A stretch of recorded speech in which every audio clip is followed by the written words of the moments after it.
que eu tô tensa? Não sei, deve ser porque você está diante do maior apresentador do país. Deve ser, mano, pode ficar tranquilo. Fazendo o SOS eu não fico tenso, mas aqui na sua frente eu estou tensa. Você não fica tenso no SOS? Não. Eu, quando vou lá em cima que a pessoa está gravando, eu falo, gente, eu fico tenso. Aí você fica tenso. Mas acho que é coisa de apresentador, sabia? Eu acho que é porque é coisa nova, né? Então... Quando eu fiz o primeiro programa, internamente eu estava um pouquinho tenso, né? Só internamente. Externamente eu não parecia, né? Porque eu sei maquiar isso.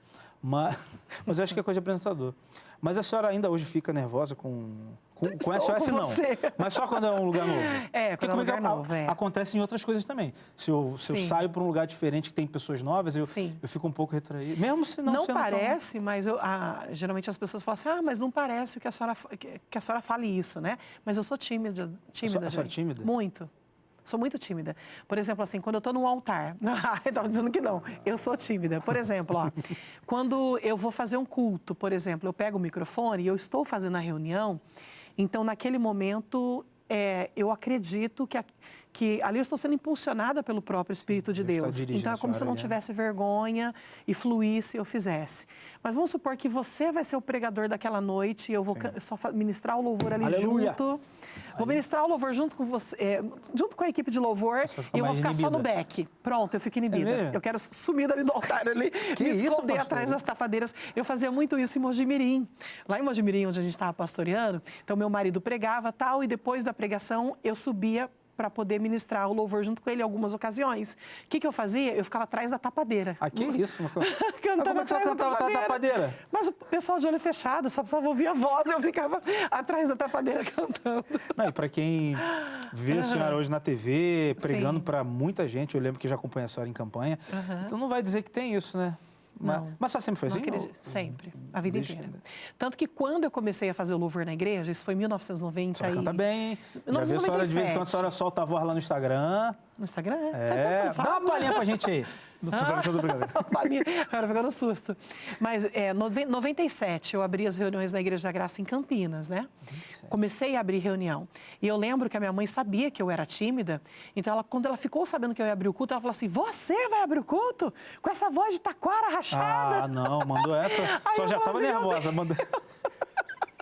Que isso? Eu fiquei mais nervosa ainda. Desde para incentivar. E eu ficava muito tímida. Então, eu chegava, eu ia para o teclado, que eu tocava e cantava. Então, eu ia para o teclado, eu fechava os olhos para não ver ninguém. E ali eu ia, né, louvando, adorando. Então, quando eu estava naquele momento do altar, de louvor e adoração, eu, à frente, então fluía. Agora, quando eu fico atrás, aí eu fico tímida. Rapaz. É incrível. Eu vejo como um dom de Deus ali para aquele momento específico, né? Da ministração ali. E a senhora já tem quanto tempo de Igreja da Graça? 30 anos. 30 anos? 30. Minha idade? Gente, a minha idade? Gente, não é a minha idade, não, pera aí, eu tô na casa dos 30 ainda. E a senhora, quando se converteu na Igreja da Graça, a senhora tinha desejo de pastorear algum dia? Ou com o tempo Deus foi chamando a senhora, foi dando chamado? Não, eu fui para a igreja, eu tinha 14 anos, eu lembro com a minha avó, e aí comecei a frequentar, gostei muito, eu era católica, né? Foi a primeira vez que eu frequentei a igreja evangélica, gostei demais da palavra, né? Achei lindo a maneira que o pastor pregava, eu comecei a frequentar, virei membro da igreja, passou assim, de repente, um ano mais ou menos, e aí eu já comecei a entender um pouco mais a mensagem, a palavra, já guardando no coração, e uma vez o pastor estava pregando e ele falou assim, num culto de domingo, eu lembro até hoje, como que você sabe que você tem um chamado para o ministério?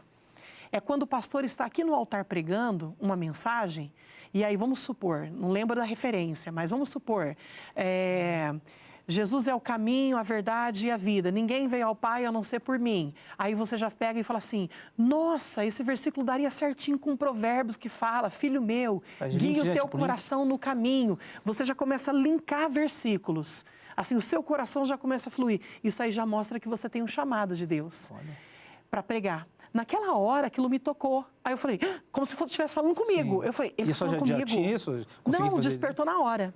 Porque ele estava pregando e eu comecei a fazer link com a mensagem que ele estava dando. E em seguida ele falou isso. Então aquilo para mim despertou. Eu falei, meu Deus, ele está falando comigo. Com 14 anos? Isso eu já tinha 15. Foi de 14 para 15 da igreja, depois de um ano mais ou menos de ser membro da igreja. Legal. E aí eu falei, ele está falando comigo, que legal. Né? Aí aquilo começou a despertar dentro de mim.